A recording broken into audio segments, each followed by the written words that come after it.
A 16-year-old girl went out for a run and disappeared. The police launched an investigation that would eventually last for 38 years. When the truth did come out, people were literally shocked. It turned out that the case could have been solved in just a few weeks, but instead, it took almost 4 decades to find answers. In this video, we tell you what happened to Joyce McLain. Joyce McLain was born on September 4, 1963. When she was young, her family moved to a tiny town called Millnocket, located almost on the edge of the United States. From an early age, she had a passion for music. The girl quickly mastered several instruments, but her favorite was the saxophone. She loved to compose her own compositions and was a member of the school music group. In addition, she was a member of the cheerleading team, played soccer, and in general, was a very active participant in school life. At the end of the summer vacation in 1980, Joyce was preparing for her approaching age of 17. She had only recently received her driver's license, and she planned to go to the lakeshore with her friends and relatives to celebrate her birthday. She was even going to invite a local musical group to celebrate her birthday. Joyce had 2 more grades to finish, after which she planned to go to college. The girl was preparing for this in advance, so she studied only with honors, as well as earning various sports and musical achievements. On August 8th, she and her friends spent the day at the lake, after which she decided to go for a run. Joyce loved sports, but running was not her favorite activity. In spite of that, she was going to play in high school soccer games during the new school year, and she made every effort to keep herself in shape. The girl went out for a run at about 7:30 p.m. Normally, she would run with her friend, but she was busy that night. Joyce had a standard route. She would do a few laps on the road that went around her tiny town. It usually took about an hour, but that night, the girl never made it home. Several hours had passed since Joyce had left, and her mother was beginning to get seriously worried. The girl always let her parents know where she was going, and if she had gone for a walk with friends after her run, her parents would have already known about it. Her mother decided to go looking for her and drove around town in her car. She asked around all the neighbors who came her way, but no one had seen Joyce. Considering the vast majority of the people in this small town knew each other, a few more people joined the search. Night was approaching, and the girl was still nowhere to be found.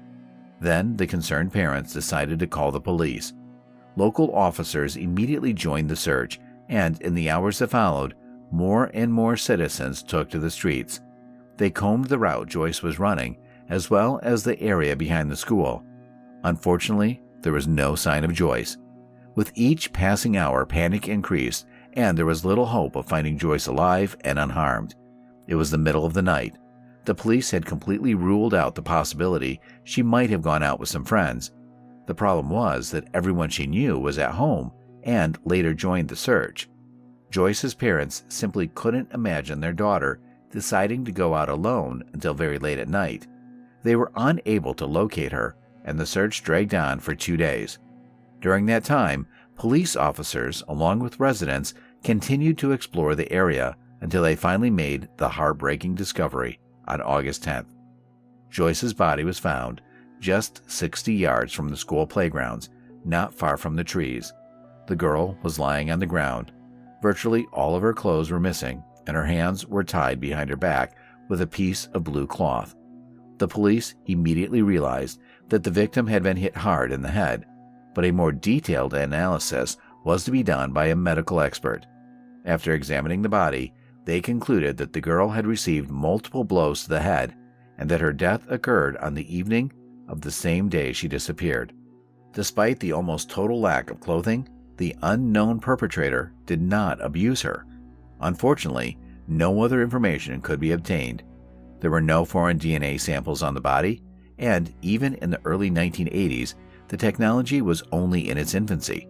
The first person in history to be convicted thanks to DNA testing was not arrested until 1987.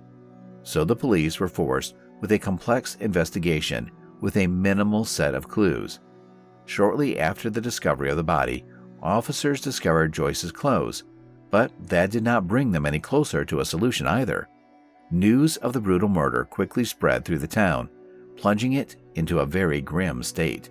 As is usually the case, the inhabitants of such tiny towns in the middle of nowhere had never encountered a murder. Adding to the anxiety was the fact that the killer was still out there. His identity remained unknown. Given the complete lack of evidence, several theories swept through the town. The most popular was that Joyce's body had been found near a place where less fortunate youths congregated. They often drank alcohol there at night and also took illegal substances. People thought that a group of such tipsy guys might have molested Joyce and things got out of hand. The police even checked with locals who regularly spent time in those companies, but they were unable to establish their involvement. Another theory was that the killer might have been a man who came for seasonal work. Hundreds of people came to this area on a regular basis since there were not enough local people to fill all the jobs. But even here, the police could not find any evidence. Some even began to suspect the volunteer who discovered Joyce's body. The fact was that he had spent most of his time surveying the area in tandem with another volunteer. On the morning of the last day, however, he went out to search alone. Because of this, there was a theory that he was involved. But even here, the police could not confirm his guilt. There was another version. It turned out that the same night Joyce disappeared, there had been a serious accident not far from the city.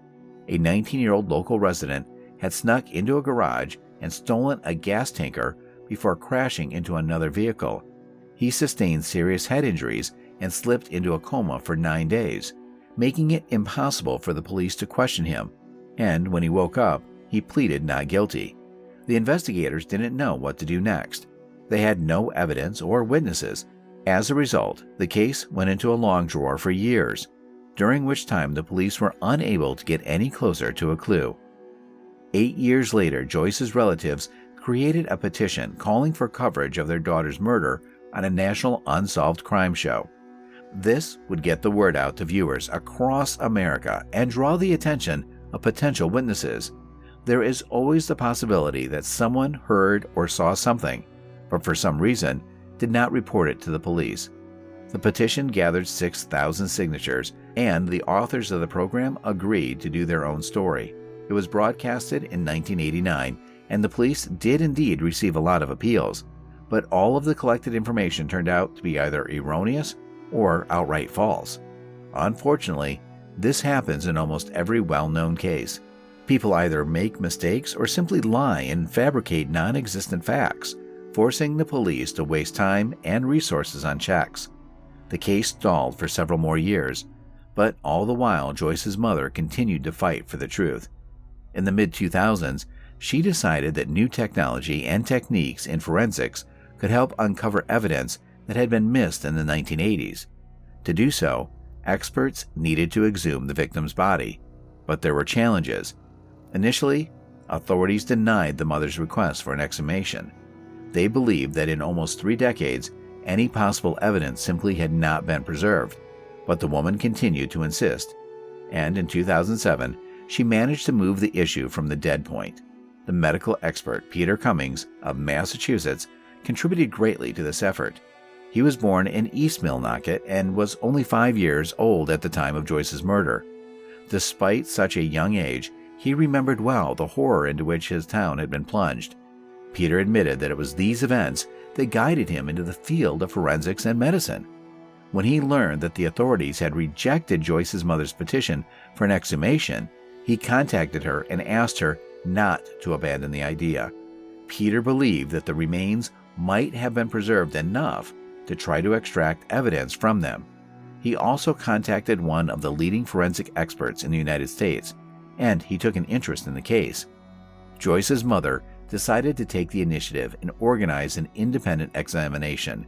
The exhumation required about $20,000 for their own funds, which the family did not have, but they had the support of concerned people who, after so many years, still remembered the case.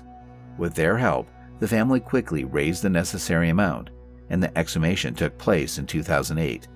To the surprise of many, experts did unearth some important evidence, but at the time, they kept this information secret. Investigators only said that the discovery would not be followed by an immediate arrest, but the police immediately reopened the case.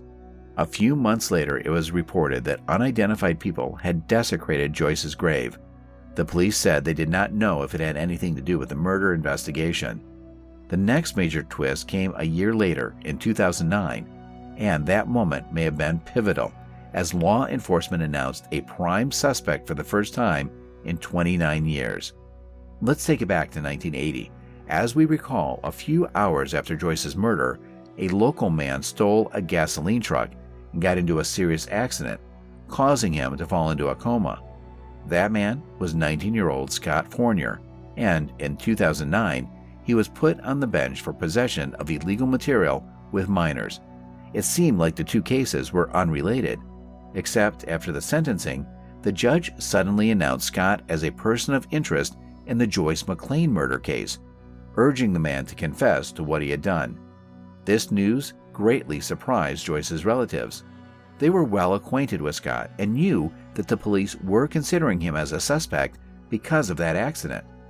But why had a judge officially declared him a person of interest after a long 29 years? The lead detective in the case declined to comment on the situation.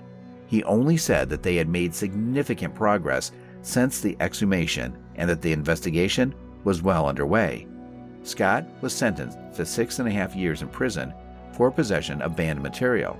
It was a minimal sentence despite having a criminal history. He was tried in 1979, 1980, and 1984 for theft, but all of those crimes occurred too long ago to affect the amount of time in the current case. He also came onto the police radar in 2001 when his 6-year-old daughter complained that he was molesting her. Although law enforcement believed the girl, the crime could not be proven, and Scott was not punished. All of the above already seems enough for a man to be seriously considered for the role of Joyce's killer. But as it turns out, that's just the tip of it, and gets much scarier from there. Unfortunately, the case dragged on for several more years while the man was in prison. Investigators kept the evidence they had gathered under wraps and interviewed possible witnesses. In 2015, they assembled a team of 10 men and again surveyed the area where Joyce's body had been found. At the end of the search, they gave no details, but a year later, everything fell into place. On March 4, 2016, police officially announced the arrest of the suspect. Scott Fournier, who had only recently been released from prison, was taken into custody and charged with the murder of Joyce McLain. Scott, who was already 55 years old at the time, refused to plead guilty, and the case went to trial. He spent nearly 2 years in jail awaiting his first hearing because he didn't have $300,000 for bail. The trial didn't begin until 2018, and the public finally learned something really strange. It turned out that Scott had repeatedly confessed to killing Joyce just weeks after the fact. On one occasion, he cried and confessed to his mother and sister that he had killed Joyce. On other occasions, he told a local priest, an acquaintance of a married couple, and a co-worker of his.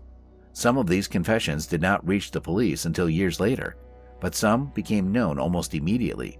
Scott was questioned, but he began to deny his guilt. The guy referred to the head injury he sustained in the accident. According to him, he really thought he killed Joyce, but now believes that in reality it never happened. He was questioned a total of 27 times, and Scott kept changing his story. At first, he told the police that he killed Joyce by stabbing her several times with a glass insulator from a power line that was lying nearby. The girl was indeed killed right under the power line. Scott further stated that he tied her hands, abused her, and fled. The police were confused by one fact in this story. Firstly, they were unable to identify the exact murder weapon, even though a glass insulator was found near the body. Second, Joyce had not been abused as the medical examiner's report attested, but otherwise his story was very close to the truth. In the following interrogations, he stated that he had killed Joyce in the company of other guys. Then he said he had just watched them attack her. He then changed his statement again and said that these guys forced him to participate in the crime. There were many stories like this, and during the investigation phase, the detectives just got confused. They had no hard evidence against Scott, and his story changed every time they questioned him. For this reason, he was not arrested all these years. It was only in time that they managed to gather enough evidence to bring the case to trial. 2 witnesses helped in this, a priest and a colleague of Scott's who both heard him confess. The colleague asked the guy how he got away with it. Scott replied that he had simply filled the police with false accounts of other people's involvement and that it threw them off the scent. A colleague reported the conversation to his superiors, but not to the police. Apparently, they never passed the information on to law enforcement. He admitted to the priest that he did not abuse Joyce because she was on her period at the time, and that was a key factor. The police never divulged this information, although they became aware of it after examining the girl's body. It turns out that Scott simply could not have known such details unless he himself was the killer. Scott's attorneys insisted that all the evidence was circumstantial. They wrote off their client's confession to the head injury sustained in the accident. They also cited the fact that the police did not arrest the man immediately after he first confessed to the murder. In addition, the attorneys rebuked the court for refusing to consider other suspects. For example, they tried to pin the blame on the man who discovered Joyce's body, Peter Larley. That morning he was to go in search of the girl, paired with another volunteer. They had arranged to meet at 6 a.m., but Peter never showed up. Later, the volunteer learned that he had gone out early and found the body. But there's an odd point here, too. This volunteer's sister lived next door to Peter, and on the morning of that day, she saw the man leave the house at dawn. According to the woman, he had a large gym bag in his hands, and when he returned home after finding the body, he looked happy and smiling. This story seems dubious, if only for the reason that the volunteer did not report all of this to the police until 16 years after the murder. That already seems strange, and it is impossible to verify the authenticity of his words. Unfortunately, Peter Larley died of a heart attack just 2 days before Scott's arrest. For this reason, no one will ever know why he came out earlier, but the police said that there is no evidence that he was involved in the murder. The prosecution denied all the arguments of the lawyers. They assured him that the police had looked at all possible suspects and had not been able to find even a hint of their involvement. Scott, on the other hand, gave many reasons for suspicion. Even his stepfather told police early in the investigation that he suspected Scott of murder. According to him, a few days before the incident, the boy said he planned to start running in the evenings. He also mentioned that he felt sympathy for Joyce. Moreover, when Scott first confessed to the murder, he was asked to show where he had attacked Joyce. The boy led investigators to the exact spot where the body was found. They cited several other witnesses to corroborate the theory that he was involved. On the evening of Joyce's murder, at about 9 p.m., the couple saw Scott run by the scene of Joyce's murder with a bottle of liquor in his hands. Except, according to them, an unknown young man was running beside him. They didn't know at the time that's where the girl's body would be found, but they later reported it to the police. An hour and a half earlier, 2 local teenagers had also seen Scott and an unidentified young male running through that area. The trial lasted just over 2 weeks, and the final verdict was handed down on February 5, 2018. Scott was found guilty of Joyce's murder, sentencing him to 45 years in prison. At the time, the man was 57 years old, a sentence that virtually guaranteed he would spend the rest of his life behind bars. In 2019, Scott's attorneys appealed, which helped them schedule a new hearing. The court, however, did not change the original sentence. According to the judge, the evidence against the perpetrator was exhaustive, and all the arguments of the defense had no weight. Joyce's relatives lifted from their shoulders the heavy weight of ignorance that had been with them for 38 years. All that time, they had fought for the truth, and it was her mother who contributed the most. This woman dedicated her life to getting justice. Eventually, she went even further and helped pass a law that enabled the authorities to start allocating substantial funds for the creation of unsolved homicide squads. One obscure point remains in the whole story. Who was the other guy seen by witnesses? Scott's involvement here is almost obvious. He knew so many details that the police never disclosed publicly. It just can't be written off as conjecture. But what about the 2 groups of witnesses who told the police the same thing? Could it be that Scott committed this crime in company with some other person? This point is also questionable. After Joyce was killed, Scott stole a gasoline truck and had an accident. But he was the only one in the car. Where did his supposed partner go? Is it possible that they separated immediately after the murder? And yet, the version of the second killer seems dubious. Share your opinion on this story, and don't forget to like if you like the video. Thanks for watching.